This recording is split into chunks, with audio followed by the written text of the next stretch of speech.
నమస్తే, నేను మిర్ద్రా. మీరు చూస్తున్నారు ఏఎన్ఎం న్యూస్. ఎమ్మెనూరు మాజీ ఎమ్మెల్యే బివి జయనాథ్ రెడ్డి మా గ్రామ అభివృద్ధికి అడ్డుపడుతున్నారని కర్నూలు జిల్లా గోనెగండ్ల మండల పరిధిలోని గంజాలి గ్రామ సర్పంచ్ లింగమ్మ కుమారుడు రాముడు ఆవేదన వ్యక్తం చేశారు.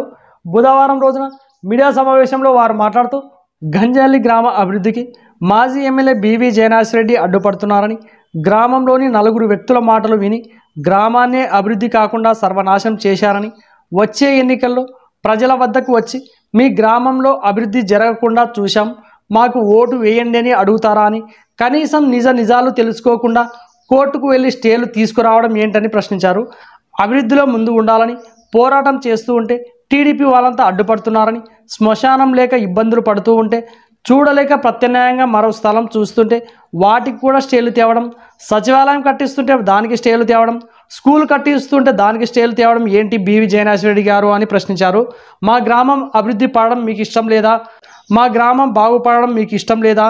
మా గ్రామంపై ఇంత కక్ష ఎందుకు అని, మా గ్రామ ప్రజలు వలస వెళ్ళే బ్రతకాలా? మా గ్రామం అభివృద్ధిలో కుంటుపడడానికి కారణం బివి జయనాథ్ రెడ్డి అని వారు ఆవేదన వ్యక్తం చేశారు. ఈ కార్యక్రమంలో వైసీపీ నాయకులు, కార్యకర్తలు తదితరులు పాల్గొన్నారు. అదే అభివృద్ధి పనుల్లోన గవర్నమెంట్ పనులకి ఎన్నో ఆటంకం కల్పిస్తున్నారు ఎవరంటే టీడీపీ నాయకులు. వాళ్ళకి మరి ఏది మంచో ఏది చెడో తెలియదు. మరి జయనాథ్ రెడ్డి గారు కూడా దానికి వాళ్ళకి బుద్ధి చెప్పకుండా వాళ్ళు చెప్పిన మాటలు విని ప్రతి విషయం మీద స్టే తెస్తున్నాడు. మరి ఆ 4 ఓట్లు వేస్తే ఆయన రేపు ఎమ్మెల్యే అవుతాడా? ఊర్లో 3500 ఓట్లు ఉన్నాయి. ఆ ఓట్లు ఉన్నప్పుడు నువ్వు పక్కన గురించి ఆలోచించారు కదా. ఇది నాకు వాళ్ళకి గిట్టనప్పుడు ఉంటుంది, చెప్తారు నీకు వచ్చి కాసి ఏమైంది కరెక్ట్ కాదు, ఊరు అభివృద్ధి పనులు కోలుకొట్టదండి. First important సచివాలయము, RBK, Rythu Bharosa, ఇది క్లినిక్, హాస్పిటల్, ఈ మూడు లెంటల్ లెవెల్ వచ్చిన తర్వాత స్టే తెచ్చిరి. దాదాపు అంటే 3 కలిసి ₹1 కోటి వరకు. అదేవిధంగా ఇంకొకటి అక్కడ హై స్కూల్ వచ్చింది, 3 ఎకరాల 19 సెంట్లు విస్తూరం, 2 సర్వే నెంబర్లు. ఆ సర్వే నెంబర్ స్టే ఎత్తేస్తే ఎంఆర్ఓ గారు పొజిషన్ పట్టిస్తూ ఉంటాడు. మా పిల్లలు ఎంతో చదువు కోల్పోతున్నారు. ఎక్కడే 7 ఊర్లు పోయి హాస్టల్లో తల్లిదండ్రులు విడిచిపెట్టి ఆడపిల్లలు రేపొద్దున బస్సులు ఎక్కాలనే ఏదో మగ పిల్లలు అల్లర్లు చేస్తారని కొద్ది ఇబ్బంది పెట్టి చదువులు మానేస్తున్నారు. అదే మా ఊర్లో ఇప్పుడు 10th క్లాస్ వరకు వస్తే ఆ పిల్లలకి ఫేవర్గా ఉంటారు కదని ఎంతో ఆడుకొని మా సర్పంచ్ అడిగితే కూడా జయనాథ్ రెడ్డిని అడుగుతా, వాళ్ళని అడుగుతా. అంటే మీ ఉద్దేశం ఏం ఆపడమేనా? అభివృద్ధి చేయరా? అదేవిధంగా అది కాకుండా ఇక్కడ ఐకొండ నుంచి ఆర్ఎంబి రోడ్డు వరకు 50 లక్షల సీసీ రోడ్ వస్తే అది లాల్సాగర్ మట్టుకుని స్టే చేసి శ్మశానం విషయంలో ఇప్పుడు అట్లా చేసింటే దాన్ని వద్దు అని చెప్పి కొట్టిపోయినారు. అంటే పాత శ్మశానంలో ఉంచాలని మీ ఉద్దేశము. సరే, ఇప్పుడు మాకి శాశ్వతం రాజకీయాలు కాదు, ఎవరికి శాశ్వతం కాదు. సరే, మీరు రేపు రావచ్చు.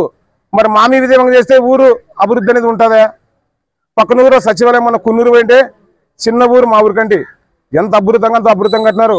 మా మనిషి ఎంతో బాధపడొచ్చినాను.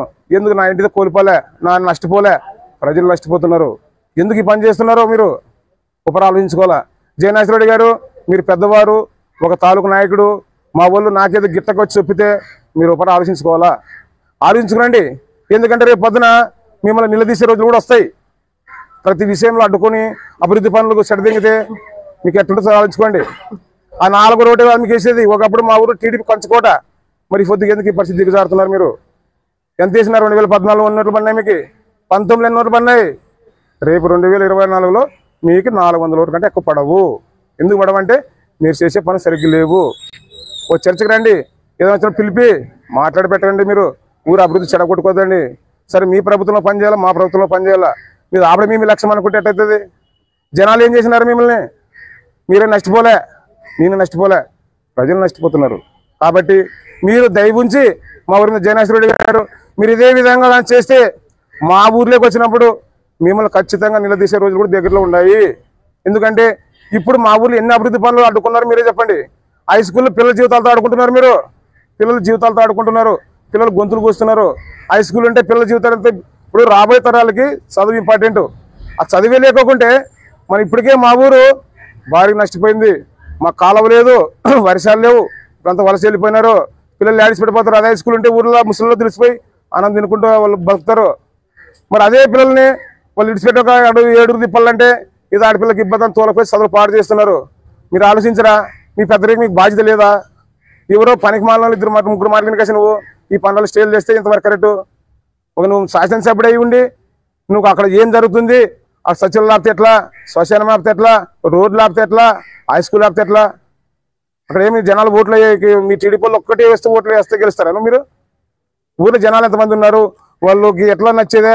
వాళ్ళు కరెక్ట్ చేసినారా, రాంగ్ చేసినారా? మరి మీరు రేపు వచ్చిగా చెప్పగలరా? మన సచివాలయం ఆపేమే, హై స్కూల్ ఆపేమే, శ్మశానం ఆపేమే, అక్కడ కూడా ఆర్ఎంపీ రోడ్డు ఆపేమే చెప్పగలరా? చెప్తారా? చెప్తే బాగుంటుందే. జగన్మోహన్ రెడ్డి గారు మీరు ఒకరు ఆలోచించుకోవాలా. ఏదో ఊర్లో మాకి వాళ్ళకి సమస్యలు ఉంటాయి. పల్లెటూరులో నువ్వు ఇట్లా రెచ్చగొట్టి గొడవ పెట్టాలనుకుంటే ఈ పని చేసేయి. లేదు, ఇప్పుడున్న జనరేషన్ ప్రకారం మనకి ఇది కరెక్ట్ కాదు, మన పిల్లల భవిష్యత్తుకి, మన తరాలకి, మన దేశం, మన రాష్ట్రం బాగుండాలా, మన ఊర్లో బాగుండాలనుకుంటే ఇట్లాంటివి ఎవరు కూడా దయచేసి మీరు చేసినట్టు మామూలు చేసుకుంటూ పోతే మా ఊరికి అభివృద్ధి అనేది ఎక్కడ ఉంటుంది? ప్రతిష్టంగా ప్రభుత్వం ఎన్నో తీసుకొని ఇప్పుడు కోర్టు వరకు బాగొట్టి ఎవరైనా తెచ్చిగలరా? మరి హై స్కూల్ ఇప్పుడు పోతుంది, మరి ఏమైనా తెచ్చిగలరా? మీరు తెస్తారా? మీ కార్యకర్తలు తెస్తారా? జగన్మోహన్ రెడ్డి గారు ఒప్పని మీరు ఆలోచించుకోవాలా. ఎందుకంటే మీరు అంత ఉన్నంత వాళ్ళు మీరు ఎక్కడ చదువుకుంటారు? లేని వాళ్ళు ఎక్కడ చదువుకుంటారు చెప్పండి? మీరు ఎక్కడో ఉన్నోళ్ళు హైదరాబాద్లో సిటీలో ఎక్కడ చదువుకుంటారు? మళ్ళీ లేని పిల్లలకు హై స్కూల్ వస్తే గవర్నమెంట్ ఎవరు అప్సత్యం కాదు, ప్రభుత్వాలు మన దేశానికి చదువు ఉంటే మన పిల్లలు బాగుపడతారు, మన రాష్ట్రాలు బాగుంటాయి అని ప్రతిష్టంగా తీసుకుంటే దాన్ని మీరు భంగం చేసి ఆ ఊరిని వల్లకాడు చేసి నువ్వు మాకు 600 పశుపత్రులకు తయారైనావు. మిమ్మల్ని వదలాలి, బొమ్మాలి, ప్రతి అభివృద్ధి అడ్డుకోవడమే మా లక్ష్యము. మిమ్మల్ని ఎక్కడ పీడిస్తున్నారు? మరి రేపు మీకు ఓట్లు ఎట్లా పడతాయి అనుకుంటున్నారు మీరు? ఇన్ని పనులు అడ్డుకున్నప్పుడు ఎట్లా పడతాయి? సరే మామూలు నెక్స్ట్ మీ గవర్నమెంట్ వస్తే మా మీదే పని చేస్తే ఊర్లో ఎవరు నష్టపోయేది? జనాలు నష్టపోతారు. ఇది ఎంతవరకు కరెక్ట్? మీరు ఆలోచించుకోవాలా. మీరు పెద్దవాళ్ళు ఏదో మా వాళ్ళు మాట వాళ్ళు ఆవేశంలో చెప్తుంటారు, దాన్ని మీరు ఫస్ట్ ఆలోచించాలా. మరి రేపు మా ఊర్లోకి వచ్చినప్పుడు మిమ్మల్ని ఇదే మాటలు మరి ప్రజల్ని నిలదీస్తారు, సమాధానం చెప్పగలరా? సరే మనం చేసే కరెక్ట్ రాంగ్ అనుకుంటే నువ్వు జనాలు చిన్న పేరు చేసుకో, మా తప్ప రైటా? తప్పు అన్నప్పుడు నీకు ఫేవర్ ఉంటే చేసుకుంటూ పో, అదే పని చేసుకుంటూ పో. రైటు వాళ్ళు చేసింది మా వాళ్ళు రాంగ్ అనుకుంటే కొద్ది గొప్ప నువ్వు ఆలోచించుకోవాలా. ఆలోచించుకుని నిర్ణయం తీసుకుంటే కరెక్ట్ ఉంటుంది.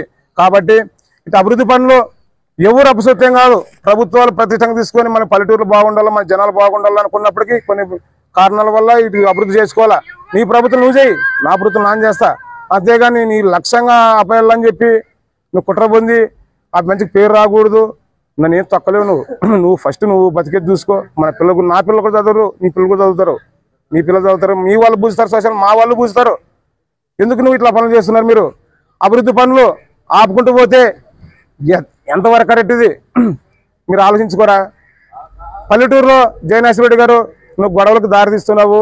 దయచేసి మీకు ఒకటే మనవి చేస్తున్నాము, మమ్మల్ని మా గ్రామాన్ని అభివృద్ధి చేస్తారు చూడండి. ఎందుకంటే వాళ్ళు అడ్డుకుంటుంటే మాకు కూడా ఓపెన్ నశిస్తుంది. నశించినప్పుడు గొడవపడే సూచనలు వస్తాయి. ఎందుకంటే ప్రతి విషయంలో అడ్డుకుంటే మాకు కరెక్ట్ కాదు.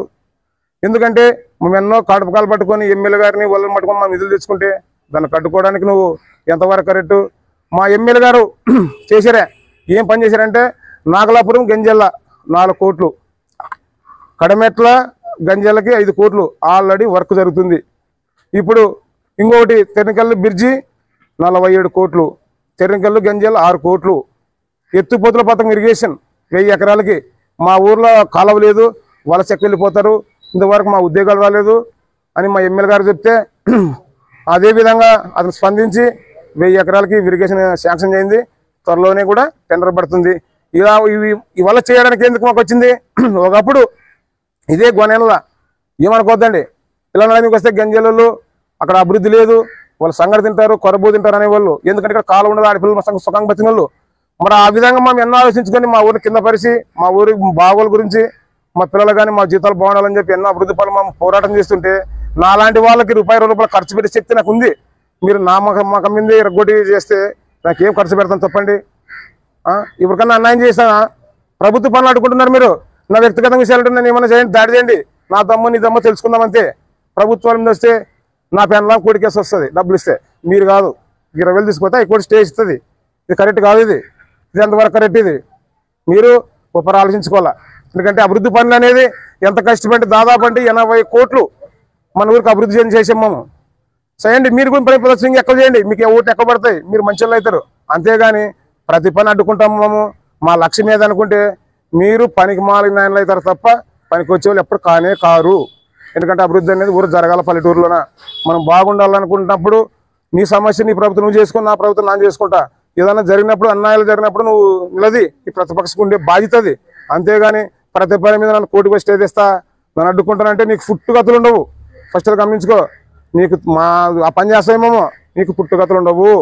కాబట్టి ఊరికి అభివృద్ధి అనేది నీకు ఒక్కరికి నా ఒక్కరికి కాదు. జనాభా 60,000 జనాభా ఇంతమందికి ఆలోచిస్తున్నావు. వాళ్ళ బాగోగుల గురించి నువ్వు ఆలోచనవా? నువ్వు రేపు పొద్దున ఇంటి ముందుకు పోతే అదే మాట వాళ్ళు అడిగితే సమాధానం చెప్పగలవా? ఏ ఒప్ప నీకు ఓటు ఏంటికి వెళ్ళమాము? సచివాలయం ఆపిదానికి అయ్యాలా, శ్మశానం ఆపిదానికి అయ్యాలా, హై స్కూల్ ఆపిదానికి అయ్యాలా, అయికొండకు పోతే ఆర్ఎంబీ రోడ్ సీసీ రోడ్ ఆపిదానికి అయ్యాలని చెప్పి అడిగితే మీరు సమాధానం మీ దగ్గర ఉందే? మరి వల్ల మీరు దృష్టిలో పెట్టుకొని పని చేయాలి కదా. ప్రతిపక్షం అనేది మా పుంజుకోవాలా, మంచి పనులు చేయాలా, మాకు నెక్స్ట్ మాకు గెలసాలని ఆలోచన చేయాలి. కానీ మేము ఆపుతాము, మా లక్ష్యం ఏది? ఇది ఎంతవరకు కరెక్టు? జయనాథ్ రెడ్డి గారు ఒకటే మీకు విన్నపం చేసేది, మా ఊరిని అభివృద్ధి నడిస్తే నీకు ముందు రోజుల్లో మంచి ఉంటాయి. కానీ ఇట్లా చేసుకుంటూ పోతే నీకు ఇంకా జీరో వస్తా కానీ తప్ప నీకు మైనస్ వస్తా కదా, ప్లస్ కాదు. నువ్వు ఎంత చెప్పినా మైనస్ చేసుకోవాలని కూడా చేసుకో. నీకు ఎప్పుడొప్పుడు బుద్ధి చెప్తాము. ఎప్పుడు నేను చేసుకుంటూ పోతే చేతగాని వాళ్ళు ఎవరు లేడా? ఆ రోజు కూడా వస్తాయి. ఏమి జరుగుతుందో అది దేవునికి తెలుసు. ఎందుకంటే మనం ఎన్నో కష్టాలు పడి నిధులు కేటాయించుకుంటే ఆ నిధులు నువ్వు భంగం కలిగిస్తున్నావు. ప్రతి విషయంలో మమ్మల్ని ఇబ్బంది పెడుతున్నారు మీరు. ప్రతి విషయంలో తేడా మా బాధ్యత, అప్పుడు మీ బాధ్యత అయిపోయింది. సరే మనం చేసిన తప్పు అనుకుంటుంది, మరి ప్రజలు వచ్చారా ఇల్లు చేసి కరెక్ట్ కాదు, ఒక్కరితో అడిగించుకోండి. లేదు ఊరేకి రండి, మీ కుటుంబం వైఎస్ఆర్ టీడీపీ కుటుంబం తప్ప సామాన్య మనుషులు అడగండి, వాళ్ళు చేసింది రాంగా రైటా? శ్మశానం కావచ్చు, సచివాలయం కావచ్చు, ఇంకోటి కావచ్చు, అది రైట్ కాదు రాంగ్ అని చెప్పితే మేము అప్పుడే విరమించుకుంటాం దాన్ని. అంతేగాని ప్రజలకు ఇబ్బంది పెట్టాలా, మాకు ఓట్లు వేయలేదు, వాళ్ళ ఆయన నాశనం చేయాలని చెప్పి మీరు అనుకుంటే మీరే నాశనం అవుతారు. వాళ్ళు నాశనం గారు. మీ లక్ష్యం అదే, మాకు జనాలు ఓట్లు వేయలేదు, ఈ నేలను నాశనం చేయాలా, అభివృద్ధి చెడదెంగాల అనేది మీ లక్ష్యము. మీకు ఎప్పటికీ మీకు పుట్టుకథలు ఉండవు, మీరు ఎప్పుడు నాయకులు కాలేరు. ఎందుకంటే ఈ సమస్యలు అనేది పరిష్కరించుకుంటూ పోయి మంచి పనులు చేసుకుంటుంటే నీకు ఇవ్వడంగా రేపు మీకు స్పందిస్తారు, మిమ్మల్ని కావాలనుకుంటారు. ప్రతి పని అడ్డుకుంటూ పోతే మిమ్మల్ని ఎవడు ఆశించుడు, మిమ్మల్ని వస్తూ కూడా బొద్దు ఫండ్ అయినా మీరు ఎందుకు వస్తారు? మమ్మల్ని కన్నకి ఇట్లా గబ్బులు లేపు నీకు మాకు మీరు అని చెప్పి మాట్లాడతారు. పల్లెటూరులో పరిస్థితులు బాగాలేవు. ఏమన్నంటే శ్మశానంకి పట్టెత్తి అంటారు. వర్షాలు లేవు, వలస పోయినారు, వాళ్ళ బతుకులకు బిర్రైపోయింది. మీరు ఆలోచించరా? ఎక్కడ భూమి రేట్లు పెరిగిపోయినాయి. సరే మీరే తీసుకోండి పాత శ్మశానము, మీరే ఇవ్వండి. మనకు శ్మశానం మారల్లా. అక్కడ మంటికి పోతే మొన్న ఎన్నికల అసలు పట్టుకుందామంటే దుర్వాసన వస్తుంది. అది 4-5 నెలలు ఉండి కూడా శవం మురగదు. ఆ మురుగుని శవాన్ని పట్టుకుని అడ్డబారేస్తే దానికి మీరు ఎట్లా మన్నిస్తారు అని ఎంతోమంది ఒక 20-30 నుంచి ఈ సమస్య ఈ పొద్దు పరిష్కారమైంది. నాది పోలే, నీది పోలే, నీ అప్ప సొత్తు పోలే, నా అప్ప సొత్తు పోలే, ఊరు కనిపించామయ్యా, నీకేం బాధ రా చర్చికి రా, సిద్ధమ్మాము మాట్లాడతాము. రాలేవు, మాట్లాడవు, పోతావు, స్టే తెచ్చుకుంటావు. ఇక్కడ ఇంకోటి అడ్వకేట్ రషీద్ అనే వ్యక్తి మా ఊరి మీద ప్రోత్సహించడము, నాకు రాండి, ఆయనకి ఏం కావాలా, డబ్బులు కావాలా, వీళ్ళకి ఏం కావాలా, అప్పడం కావాలా, డబ్బులు వేయడము, పంచాయతీ వేసుకోవడం, స్టే తేయడము. ఇది మీడియా మిత్రులు కూడా మా ఒడ్డే చెప్పేది. పల్లెటూరులు అనేది మన యూత్ పరంగా ఈ పొద్దు మనం ఎంతో డెవలప్ చేసుకునే అవసరం ఉండదు. ఎవరో నా పెద్దలు కదా తెల్లదు, కానీ ఇప్పుడు ఒకరికొకరు తోడుపడి మన ఊరు మనం అభివృద్ధి చేసుకోవాలా, ఎంతో ప్రతిష్టంగా తీసుకోవాలా, మనం బాగుండాలా, మన దేశానికి ఎంత పేరు రావాలా, మన రాష్ట్రానికి పేరు రావాలా, మన పల్లెటూరుకి పేరు రావాలా. చంద్రబాబు నాయుడు అయినా జగన్నాథ్ రెడ్డి గారైనా పల్లెటూరుని గాంధీ తాత ఒకటి అన్నాడు, దేశానికి పల్లెటూరులే పట్టి కొమ్మ లాంటివి, పల్లెటూరు బాగుపడితే దేశం బాగుపడుతుంది. మన ఈ పొద్దు ఎంతో ఉన్నత స్థాయిలోకి బతుకుతున్నాము. ఒకప్పటికి ఇప్పటికి మన దేశం బాగా అభివృద్ధి చెందింది, ప్రపంచ దేశాలతో పోటీ పడుతున్నాము. ఏంటంటే నాయకులకి ఆఫీసులకి అనుసంధానంతో అభివృద్ధి జరుగుతుంటుంది. ఈ నాయకులు అనే వాళ్ళు మీ కుట్ర కుతంత్రాల కోసం చేసుకుంటూ పోతే ఎట్లా 29 కోట్లు 4.5 ఏళ్ళు మా ఊర్లో వచ్చింది సంక్షేమ పథకాలకి. మరి మీ ప్రభుత్వం కూడా మీరు ఇంకా ఎక్కువ చేయండి, మీకు నెక్స్ట్ ఓట్లు వేస్తారు, ఉన్నత స్థాయికి వస్తారు. ఎంచేమైనా దోసుకోవడము, దాచుకోవడం, పంచుకోవడము, ఇవి మీ సిద్ధాంతాలు. ఇట్లా సిద్ధాంతం అంటే జనాలు తిక్కులు కాదు. ప్రతి ఇంట్లో చదువులు ఉన్నాయి, తెలివితేటలు పెరిగినాయి. ఎవడు ఏం చేస్తున్నాడో సోషల్ మీడియా చెల్లు చేతుల్లో ఉంది, ప్రతి మాట గమనిస్తున్నారు. కాబట్టి మీరు చేసే మోసాలు, మీరు చేసే దగాలు ఎవరు గమనించలేరు అనుకోవద్దండి, ప్రతి విషయం గమనిస్తున్నారు. మీరు మనస్ఫూర్తిగా మాము మంచి చేయాలనుకుంటే ఈ పొద్దు కాకుండా రేపు ముందుకు వస్తారు. లేదు నా వారికి నాకు బాగుండాలా, దోచుకొని తినాలనుకుంటే మీరు ఎప్పటికీ మీ కుటుంబం బాగుంటుంది, కానీ మీరు ప్రజల్లో ఉండరు. ఇది వాస్తవం. ఈరోజు ఈ సమావేశం అనేది గంజాలి గ్రామ అభివృద్ధిలో వెనుకబాటుతనం, ఏదో కోట్లకు పోయి స్టేలు తెచ్చి పనులు, అభివృద్ధి పనులను నిలబెట్టడము అది ఎవరికి కూడా మంచిది కాదు. ఏదన్నా మీ సమస్యని మీ వ్యక్తిగతంగా ఏదన్నా ఉంటే వ్యక్తిగతంగా చూసుకున్నాను, కానీ గ్రామ అభివృద్ధి గురించి మాత్రము ఏ ఆటంకం వద్దు.